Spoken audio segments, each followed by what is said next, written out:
మనకు సుఖం దుఃఖం ఎలా లభిస్తాయి? ప్రతి మనిషి దుఃఖం వద్దనుకుంటాడు, సుఖం కావాలనుకుంటాడు. దుఃఖం దూరం కావడము, సుఖం ప్రాప్తించడమే ఆనందం. దానికోసమే ప్రతి మనిషి నిరంతరం కృషి చేస్తున్నాడు. మనిషికి కోరికను బట్టి కర్మలు చేస్తాడు. తను ఏం కోరుకుంటాడో దానికోసం ప్రయత్నం చేస్తాడు. కోరుకున్నది సత్యమైతే ప్రయత్నం ద్వారా సుఖం లభిస్తుంది. కోరుకున్నది అసత్యమైతే ప్రయత్నం ద్వారా ప్రాప్తించింది దుఃఖం అవుతుంది.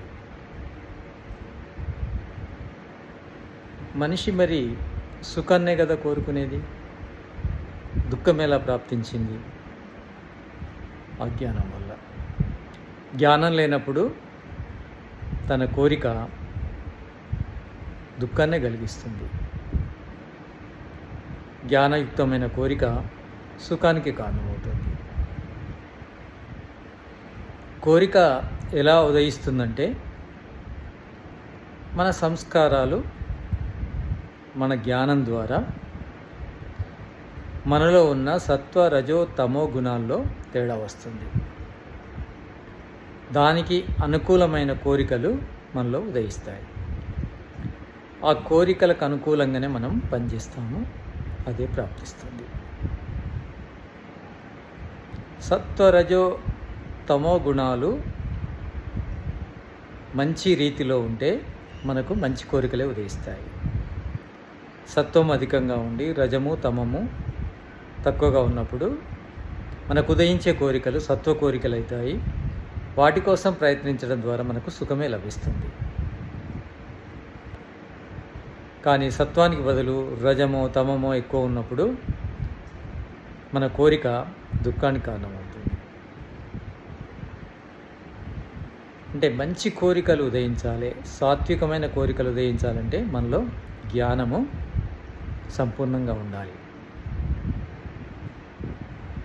సంపూర్ణంగా ఉన్నప్పుడే బుద్ధి శుద్ధి అవుతుంది, మన కోరికలు శుద్ధి అవుతాయి. శుద్ధి కోరికలు మనకు ప్రయత్నం చేయడం ద్వారా సుఖాన్ని ప్రాప్తింపజేస్తాయి. కనుక బుద్ధిర్ జ్ఞానైన శుద్ధ్యతి, జ్ఞానాన్ని బాగా పెంచుకుంటే మన కోరికలు మంచిగా ఉదయిస్తాయి. ఆత్మ తన సంస్కారాలకు అనుకూలంగానే తన సత్వ గుణ రజోగుణం కానీ తమో గుణం కానీ అధికం కావడం అల్పం కావడం ఆధారపడి ఉంది.